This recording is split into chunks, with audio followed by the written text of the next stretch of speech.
Menggali informasi penting dari bacaan. Kalian pernah membaca dan menyimak suatu cerita. Kemampuan seseorang dalam memahami isi bacaan dapat dilakukan dengan menjawab pertanyaan yang diajukan.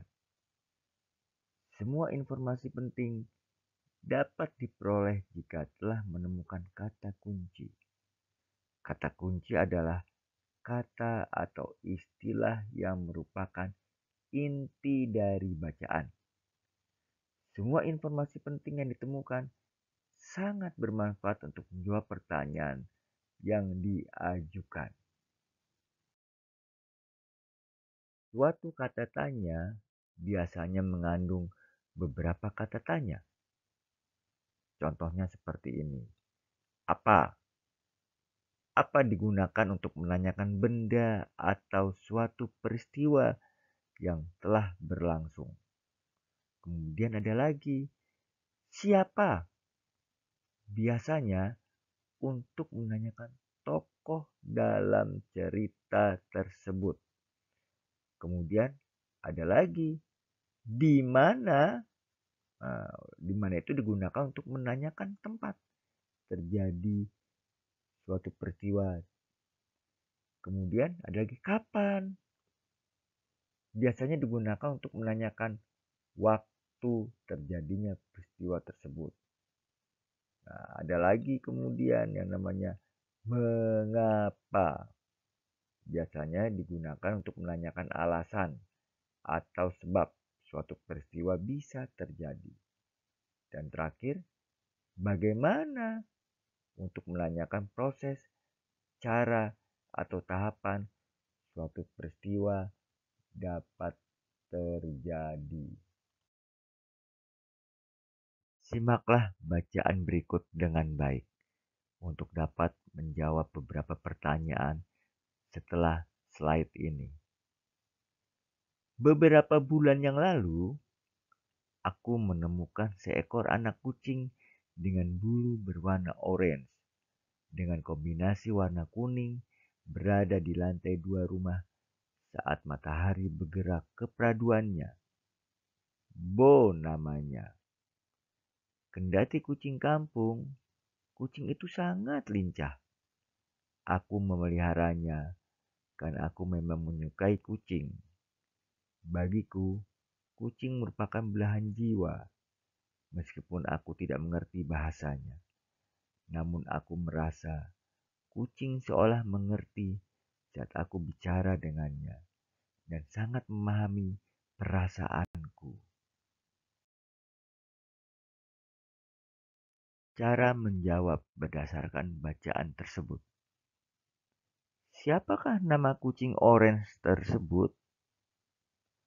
Kucing orange tersebut bernama Bo.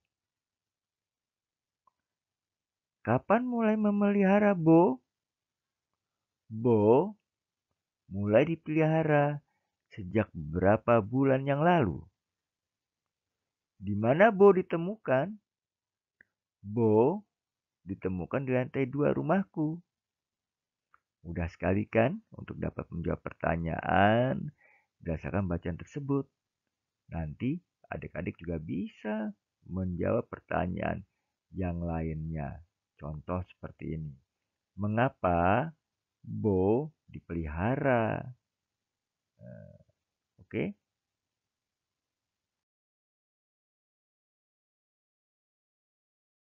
Menceritakan kembali isi narasi.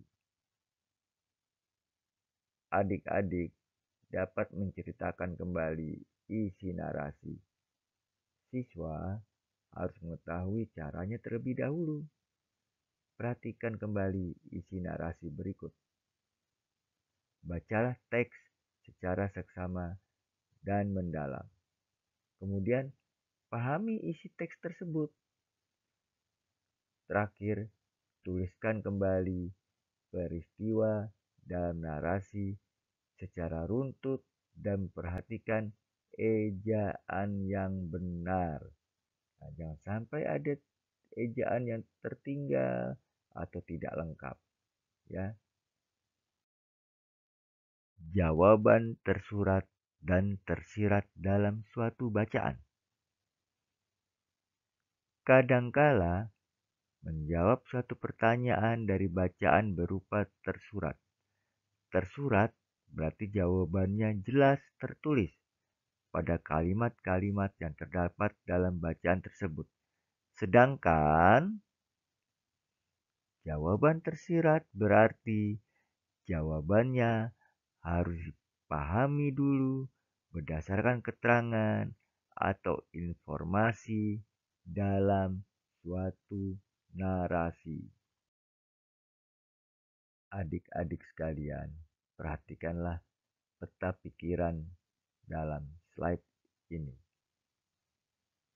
Buku cetak, koran, internet, majalah biasanya memiliki informasi pokok yang menjadi inti bahasan. Nah, setiap inti bahasan tersebut biasanya menguraikan suatu kejadian. Bisa sebab kejadian, bisa objek kejadian, bisa tempat dan waktu kejadian, bisa pula pelaku yang terlibat. Perhatikan pula peta pikiran berikut. Judul bacaan suatu buku yang biasanya kita peroleh memiliki begitu banyak pertanyaan yang dapat diajukan. Mengapa? Siapa? Di mana? Kapan? Bagaimana? Apa? Setiap pertanyaan diajukan tersebut tentunya akan memerlukan informasi untuk menjawabnya. Kalau kita bisa dapatkan informasi tersebut, maka bacaan yang kita peroleh akan menjadi lebih menarik lagi. Terima kasih atas perhatiannya. Kalian kini sudah bisa menggali informasi dari bacaan dengan baik. Bacalah atas nama Tuhanmu.